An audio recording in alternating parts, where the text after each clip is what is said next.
دوسری طرف حارث غار کے اندر جاتا ہے تو وہاں ایک نوجوان بندھا ہوا تھا۔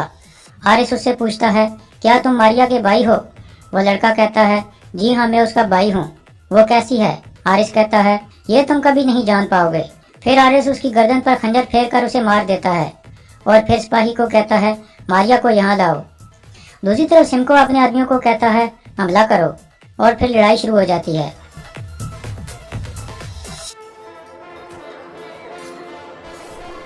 جاودار قبیلے میں سعدالدین کہتا ہے کھانا بہت لذیذ ہے بہادر صاحب۔ بہادر کہتا ہے اب سے انشاءاللہ میں آپ کی دعوتیں کرتا رہوں گا۔ پھر سعدالدین اسلان کو کہتا ہے بہادر صاحب جلد اپنا قبیلہ یہاں منتقل کرنے والے ہیں، آپ نئے سردار کے لیے جرگہ کب بلاؤ گی؟ اسلان کہتی ہے پہلے میں اپنے جرگے کے لوگوں سے مشورہ کروں گی، اگر وہ رضامند ہوئے کہ 2 قبیلوں کو اکٹھا ہونا چاہیے تو پھر میں جو بھی ضروری ہوا وہ کروں گی۔ اتنے میں ایک سپاہی اندر آ کر کہتا ہے اسلان خاتون باہر تربت ال پایا ہوا ہے۔ اسلان کہتی ہے اسے اندر آنے دو۔ پھر تربت اندر داخل ہوتا ہے اور سب کو سلام کرتا ہے۔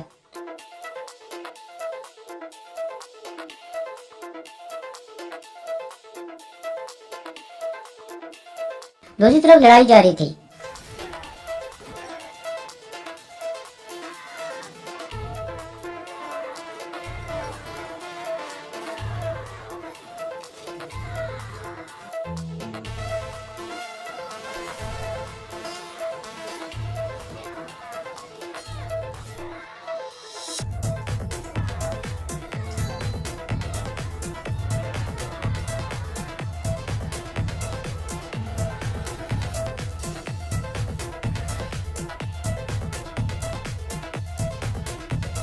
جاودار قبیلے میں تربت کہتا ہے ہم نے اللہ کی مدد سے اپنی ذمہ داری پوری کر دی ہے اور ان ڈاکوؤں کو تباہ کر کے اپنے ملک کی سرحد کو محفوظ بنا دیا ہے۔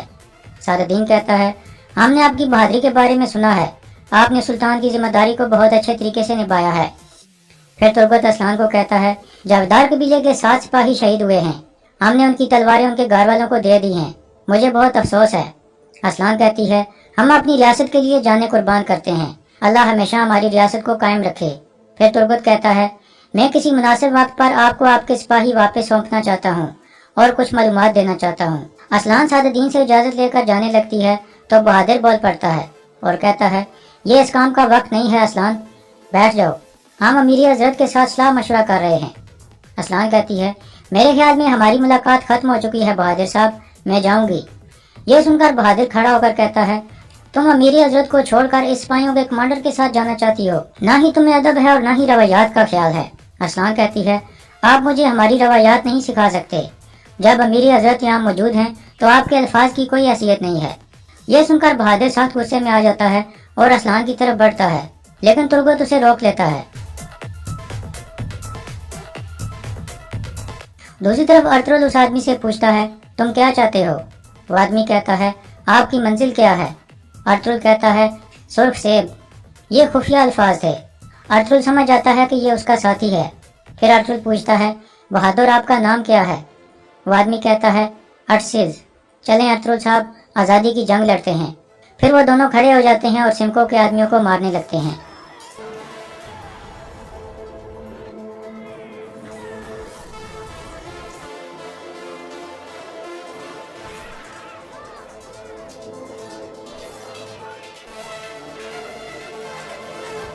دوسری طرف تربت نے بہادر کو روک لیا تھا اور اسے کہتا ہے کیا ایک عورت کو مارنے کے لیے بڑھنا ہماری روایات ہیں؟ بہادر کہتا ہے تمہاری جرت کیسے ہوئی ایک سردار کو ہاتھ لگانے کی؟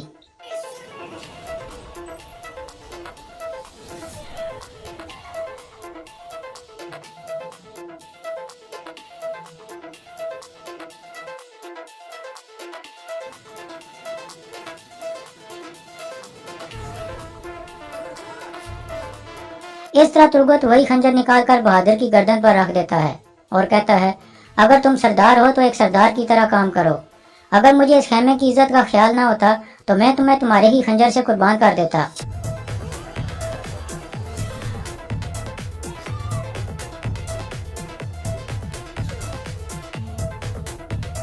پھر سعدالدین کہتا ہے میری موجودگی میں یہ تم لوگ کیا کر رہے ہو؟ تم سب نے اپنی حد عبور کی ہے۔ بہادر صاحب اپنے بیٹے کو لے کر اپنے خیمے میں چلے جاؤ اور یہ واقعہ اسی خیمے میں رہنا چاہیے۔ پھر بہادر کہتا ہے ابھی میں جا رہا ہوں تربت لیکن یہ معاملہ ابھی ختم نہیں ہوا، ये कहकर वो बाहर निकल जाता है। फिर सादुद्दीन भी जाते जाते कहता है, अब से तुम दोनों अपने हर सांस का ख्याल रखना। अगर इन जमीनों के हालात को तुमने खराब किया तो मैं तुम दोनों से इसका हिसाब लूंगा। फिर वो भी बाहर निकल जाता है और असलहान तुर्गुत के जख्म को देखकर परेशान हो जाती है। दूसरी तरफ लड़ाई जारी थी।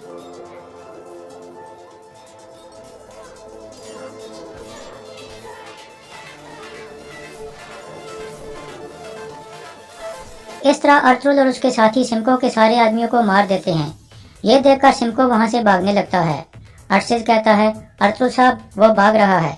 फिर एक आदमी चाबी की मदद से अर्तुल की हथकड़ियां खोलने लगता है। अर्तुल उन्हें कहता है, आप सब आज़ाद हो, अब अपने अपने घर चले जाओ। वो सब अर्तुल का शुक्रिया अदा करते हैं। फिर अर्तुल अपने साथियों को कहता है, चलो बहादुरो, हम सिमको के पीछे चलते हैं। फिर वो घोड़ों पर सवार होकर वहां से रवाना हो जाते हैं। दूसरी तरफ आरिस का कमांडर लूकस भी बेस बदल कर उस इलाके में आ चुका था और उसके साथ सिपाही भी थे जो डाकुओं के बेस में थे और वो सब अर्तुल को तलाश कर रहे थे। इसी दौरान सिमको भी अकेला भाग रहा था। एक जगह उसका घोड़ा रुक जाता है। वो नीचे उतर कर देखता है तो उसके घोड़े का एक खुर उतर चुका था। फिर वो दोबारा घोड़े पर सवार हो जाता है और घोड़ा आहिस्ता आहिस्ता चलने लगता है। अर्तुल और उसके साथी भी तेजी से सिमको के पीछे आ रहे थे। दूसरी तरफ आरिस एंथियोस के गार में मौजूद था। इतने में सिपाही मारिया को भी वहां ले आते हैं। आरिस कहता है, इसे देखो, क्या ये तुम्हारा भाई है? मारिया उसे देखकर बहुत रोने लगती है और कहती है, मेरे भाई तुम्हें किसने कत्ल किया? मुझे बताओ ताकि मैं उसे अपने हाथों से कत्ल कर सकूं। आरिस कहता है, तुम्हारे भाई के कातिल मारे जा चुके हैं मारिया।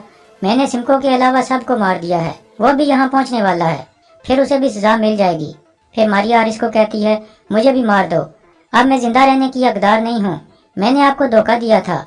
आरिस कहता है, तुम्हें धोखे की सजा मिल गई है मारिया, अब तुम मेरे साथ रहोगी जब तक कि तुम्हारी खूबसूरती मान नहीं पड़ जाती। फिर आरिस के सिपाही मारिया को वहां से ले जाते हैं। दूसरी तरफ अर्तुल एक जगह घोड़े से उतरकर निशान देखता है और कहता है, उसके घोड़े का एक खुर उतरा हुआ है, वो ज्यादा दूर नहीं जा सकता। फिर वो दोबारा घोड़ों पर सवार होकर आगे बढ़ जाते हैं। जावदार कबीले में असलान तुर्गुत के जख्म पर पट्टी बांध रही थी और रोते हुए कहती है, जो खंजर तुमने जंग के मैदान में नहीं लगने दिया वो तुम्हें मेरे खेमे में लग गया। तुर्गुत कहता है, जंग का मैदान बहादुरों के लिए होता है असलान खातून, ये लोग हमें सिर्फ फितने के मैदान में खंजर घोंप सकते हैं, जंग के मैदान में नहीं। असलान कहती है, बहादुर अमीर सादुद्दीन के साथ मिल गया है, मैं इतनी मजबूत नहीं हूँ कि इसे रोक सकूं। तुर्गुत उसके आंसू साफ करते हुए कहता है, आप मजबूत हो जाओगी असलान खातून, हम बहादुर को कुछ भी गलत नहीं करने देंगे। आप हमेशा मेरे साथ खड़ी रही हो, अब मेरी जिंदगी की साथी आप हो। अगर पूरी दुनिया भी हमारे खिलाफ हो गई तो फिर भी मैं आपको अकेला नहीं छोड़ूंगा। जब तक मैं जिंदा हूँ मैं इस कसम पर कायम रहूंगा। असलान कहती है, आपकी जिंदगी मेरी जिंदगी है और आपकी कसम मेरी कसम है तुर्गुत। तुर्गुत कहता है, अब मुझे वापस अपने कबीले जाना होगा ताकि मैं धुंधार साहब को गफलत से जगा सकूं। दूसरी तरफ बहादुर के खेमे में सांजार को भी पट्टी बांध दी गई थी।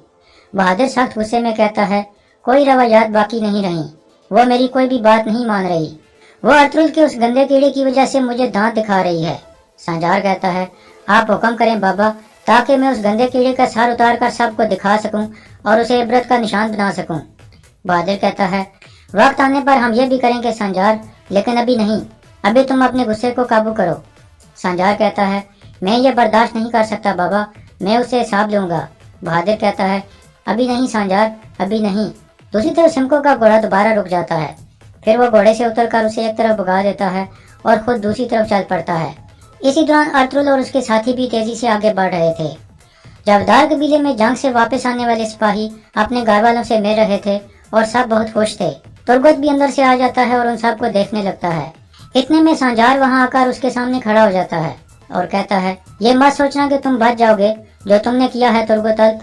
तुर्गुत कहता है, यहाँ से चले जाओ, इससे पहले कि तुम्हारा गुस्सा तुम्हें किसी मुसीबत में डाल दे। तुर्गुत जाने लगता है तो सांजार दोबारा उसके सामने आ जाता है और कहता है, मैं तुम्हारा काम तमाम कर दूंगा तुर्गुत। तुर्गुत कहता है, तुम्हारा बाप मुझसे हिसाब नहीं ले सका और अब उसने अपने दुम्बे को यहाँ भेज दिया है। ये सुनकर सांजार उसे मुक्का मार देता है और फिर लड़ाई शुरू हो जाती है।